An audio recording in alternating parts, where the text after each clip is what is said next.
milagre no átomo. Neste áudio, investigaremos o menor bloco de construção do universo, o átomo. O átomo, que às vezes aparece como título de uma matéria bastante enfadonha nos livros didáticos, na verdade contém verdades muito importantes, além de nos fornecer evidências importantes da existência de Deus. Os átomos estão em toda parte. Tudo a que nos referimos como matéria, em outras palavras, nossos próprios corpos, nossos quartos, nossas casas, tudo é composto de átomos. A razão pela qual somos capazes de perceber os átomos ao nosso redor como matéria é que os elétrons nas órbitas dos átomos colidem com os fótons e os átomos se atraem ou se repelem. Você não está nem mesmo tocando a cadeira em que está sentado neste momento.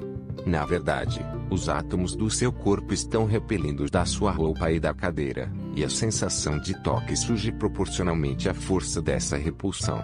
Na verdade, nunca podemos tocar a matéria que temos em nossas mãos. Se de fato a tocássemos, entraríamos em uma reação química. Com isso, é claro, não poderia haver vida.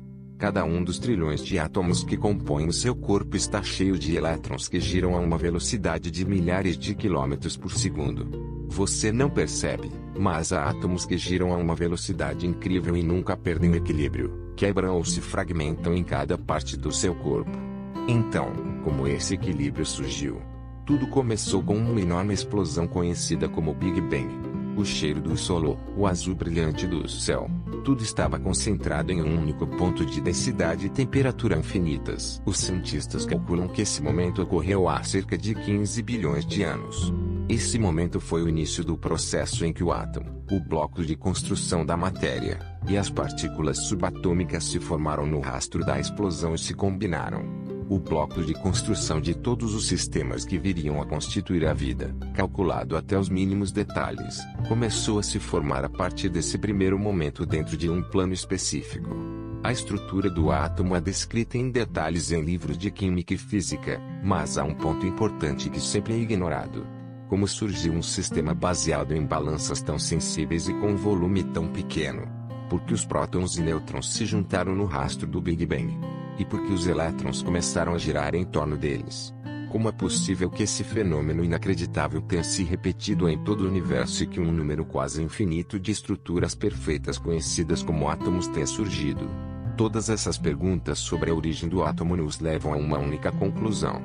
Deus cria o universo inteiro.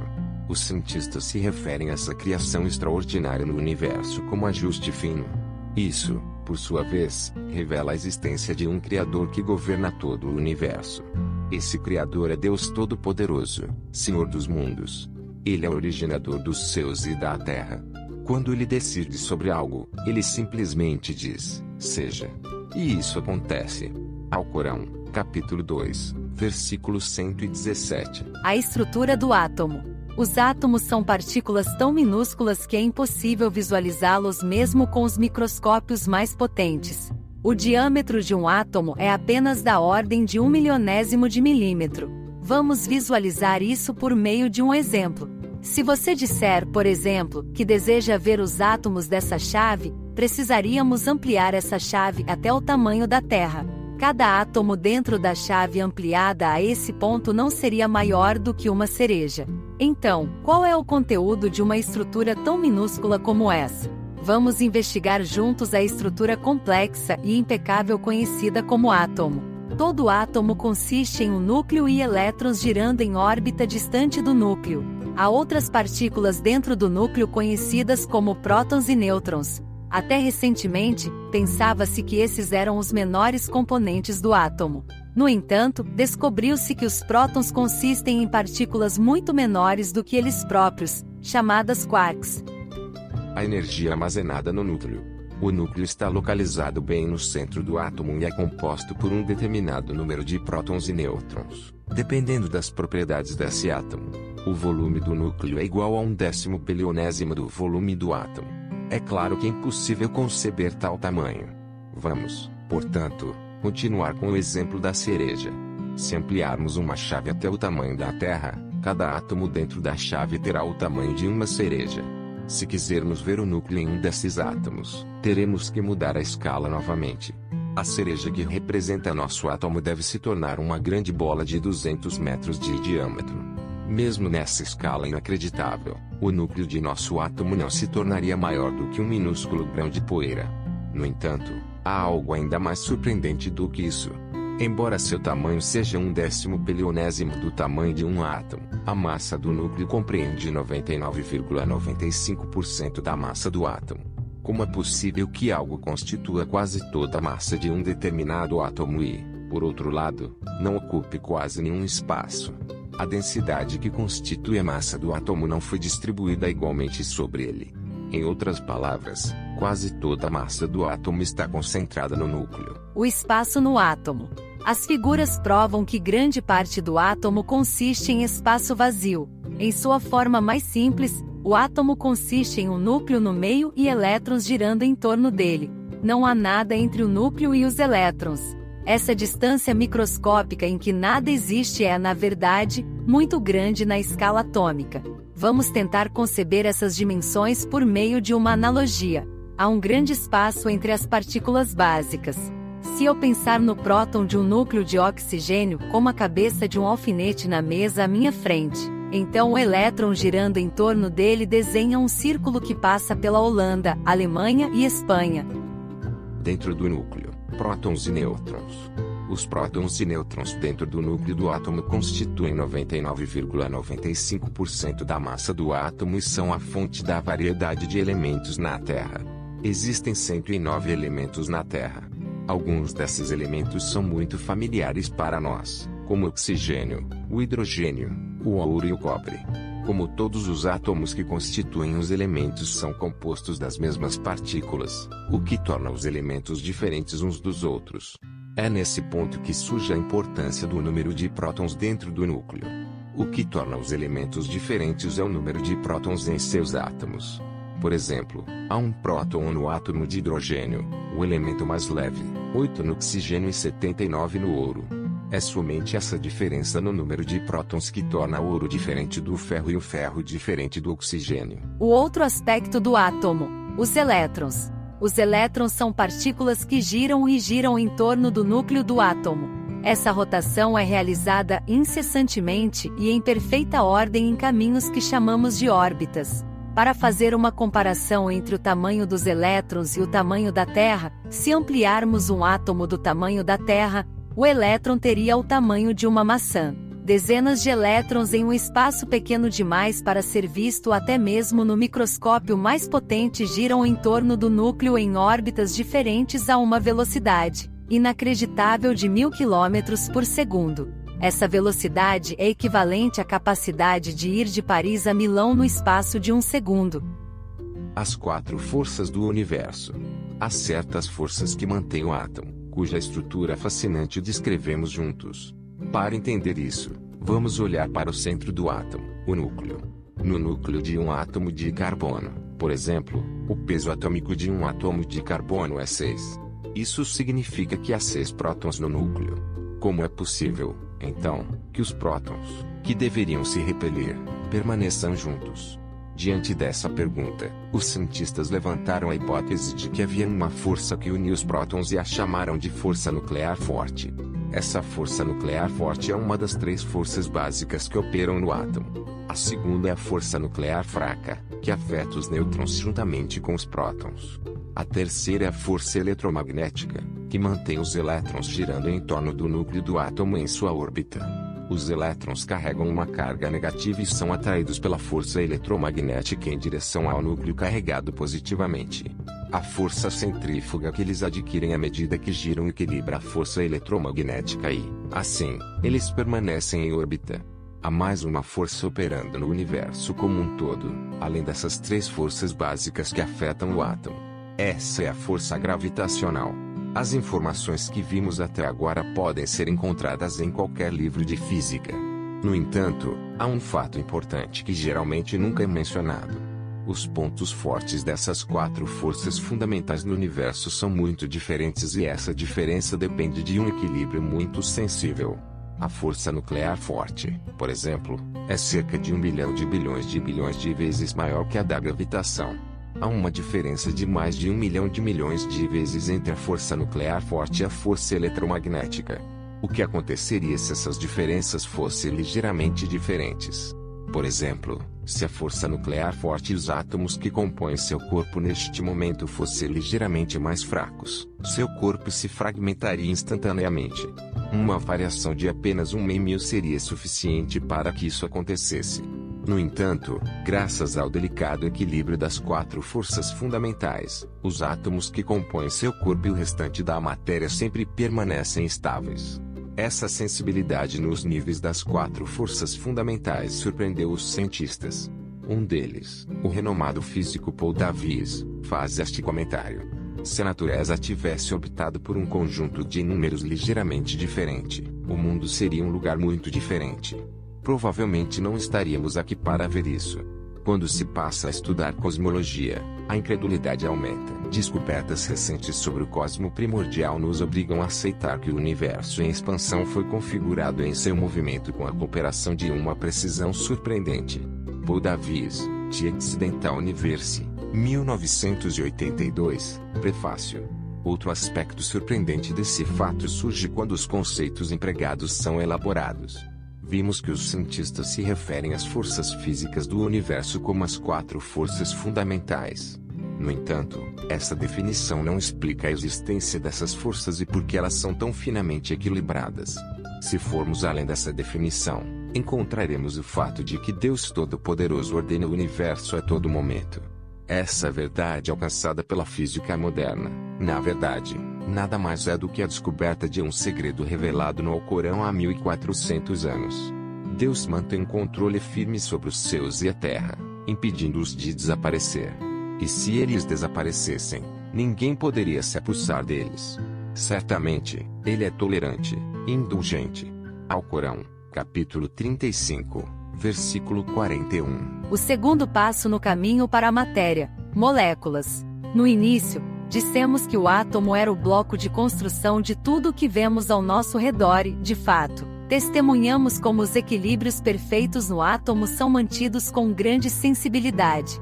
Nesta sessão, daremos um passo adiante e examinaremos como os átomos se combinam para formar moléculas, outro elo dessa cadeia de milagres. As moléculas são as menores unidades que determinam as propriedades químicas da matéria.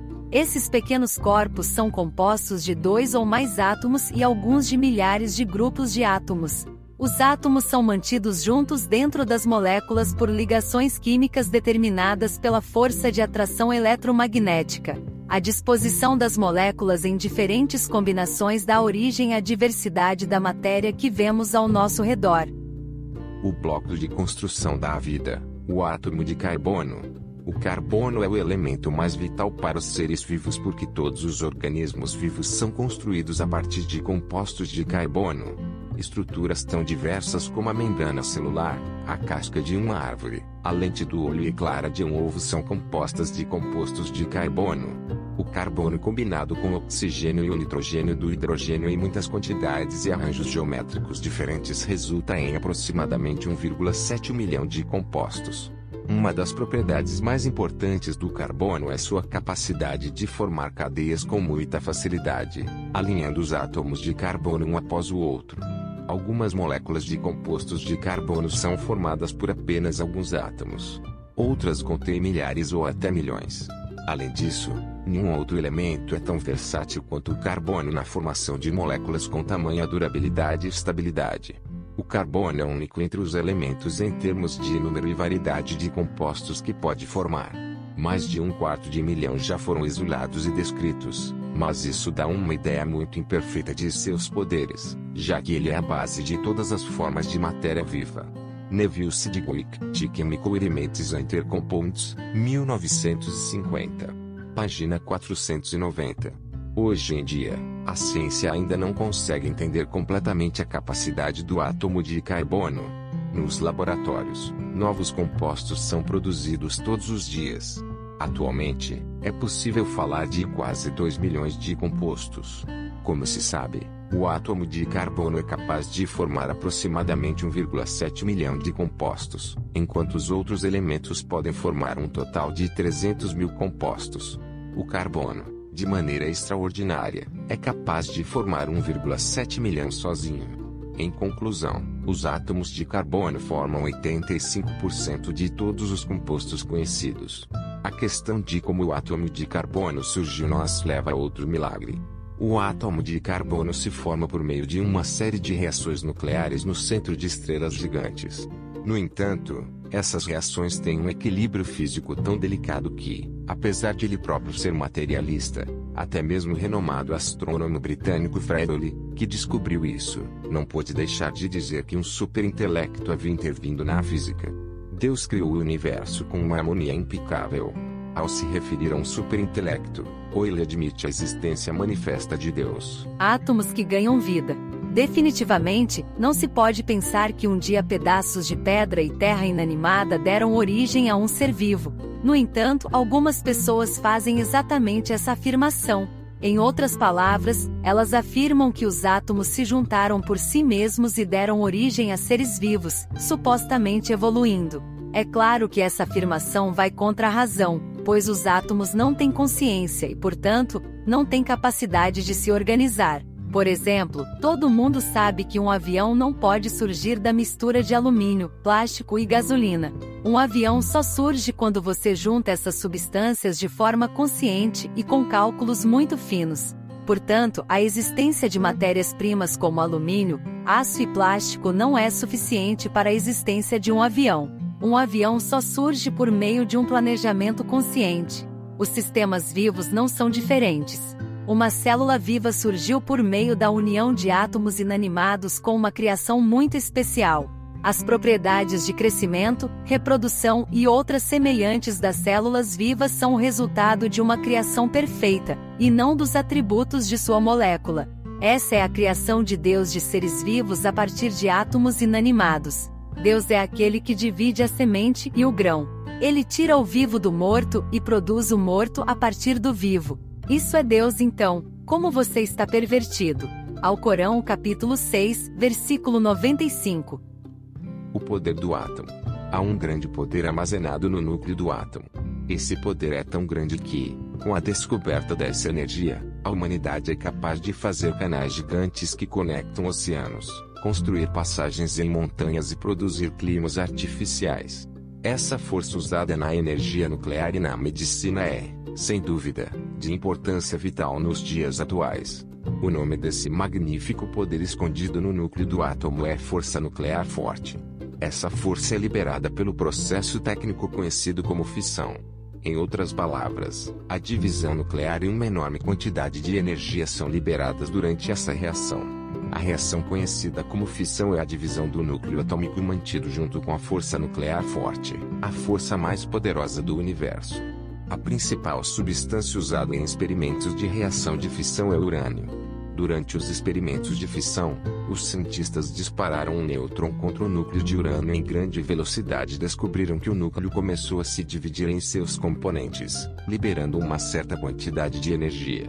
Sob o efeito da energia produzida, o núcleo de urânio começa a ejetar os componentes que contém em grande velocidade e, assim, inicia uma reação em cadeia. Cada núcleo recém-dividido se comporta como o núcleo de urânio inicial. Assim, inicia-se uma cadeia de reações nucleares. Um grande número de núcleos de urânio é dividido em fragmentos como resultado dessas reações em cadeia, causando a liberação de uma enorme quantidade de energia. Foram essas divisões de núcleos que causaram os desastres de Hiroshima e Nagasaki, provocando a morte de dezenas de milhares de pessoas no momento da detonação da bomba atômica lançada em Hiroshima pelos Estados Unidos em 1945 e, em seguida, aproximadamente 100 mil pessoas morreram. Outra bomba atômica lançada em Nagasaki pelos Estados Unidos causou a morte de outras 40 mil pessoas no momento da detonação. Embora a energia liberada pelos núcleos tenha causado a morte de muitas pessoas, ela também destruiu uma área residencial muito grande e deu origem a muitos distúrbios genéticos e fisiológicos irreparáveis nos residentes remanescentes dessa área devido à radiação liberada que afetaria as gerações futuras. Mas como é possível que a Terra, toda a atmosfera e tudo que é animado e inanimado, inclusive nós, seja composto de átomos?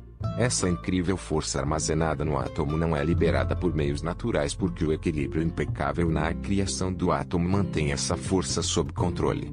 A reação em cadeia que causa uma explosão nuclear só pode ser produzida por meios artificiais. Conclusão. Ao longo deste áudio, examinamos um grande número de fenômenos surpreendentes e milagrosos. Vimos que um corpo constituído de átomos respira os átomos do ar, come os átomos dos alimentos e bebe os átomos da água. O que vimos nada mais é do que a colisão de fótons e elétrons nos átomos do seu olho.